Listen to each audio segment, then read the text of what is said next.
മകരം രാശിയിൽ ഉൾപ്പെട്ടു വരുന്ന ഉത്രാടം, തിരുവോണം, അവിട്ടം ഈ നക്ഷത്രക്കാർക്ക് നിങ്ങൾ ഈയൊരു മാസത്തിൽ, അത് കഴിഞ്ഞ മാസത്തിലുണ്ടെന്ന ആരോഗ്യ പ്രശ്നങ്ങൾക്ക് ഒരു മാറ്റമുണ്ടാകുകയും ആരോഗ്യപരമായിട്ട് അതായത് നേരത്തെ അനുഭവിച്ചുകൊണ്ടിരുന്ന വേദനകളിൽ നിന്നും അല്ലെങ്കിൽ അസ്വസ്ഥതയിൽ നിന്നും എല്ലാം നല്ലൊരു മാറ്റം പ്രതീക്ഷിക്കാവുന്ന ഒരു മാസം തന്നെയാണ്. മാനസികപരമായി നല്ല സന്തോഷം കൈവരിക്കുവാൻ സാധിക്കുന്ന ഒരു മാസവും കൂടിയാണ്.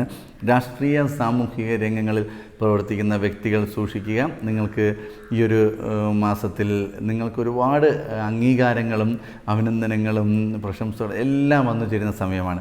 എന്നിരുന്നാലും മാസാവസാനമാകുമ്പോഴേക്കും ചെറിയൊരു പേരുദോഷം കേൾക്കുവാനും സാധ്യതയുണ്ട്. വളരെയധികം സൂക്ഷിച്ച് കൈകാര്യം ചെയ്യുക. ധനപരമായ കാര്യങ്ങൾ വളരെ സൂക്ഷിക്കുക. മറ്റു പലരോടും ആലോചിച്ചതിന് ശേഷം മാത്രം അത് മറ്റൊരാളെ സഹായിക്കുവാനായിട്ട് ഇറങ്ങിത്തിരിക്കുവാൻ പാടുള്ളൂ. എല്ലാ കാര്യങ്ങളും നിങ്ങൾ വിചാരിച്ചതുപോലെ നടക്കണമെന്നില്ല.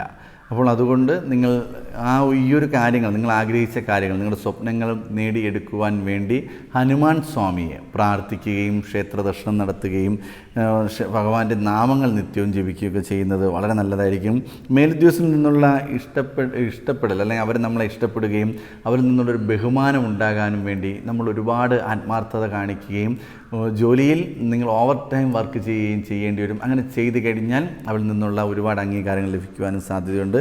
പ്രതീക്ഷ പോലെ നല്ല രീതിയിൽ ജീവിതം മുന്നോട്ട് കൊണ്ടുപോകാനും ആരോഗ്യപരമായിട്ടുള്ള ബുദ്ധിമുട്ടുകൾ മാറാനും നരസിംഹസ്വാമിയെല്ലാം പ്രാർത്ഥിച്ച് മുന്നോട്ട് പോകുന്നത് വളരെ നല്ലത് തന്നെയായിരിക്കും.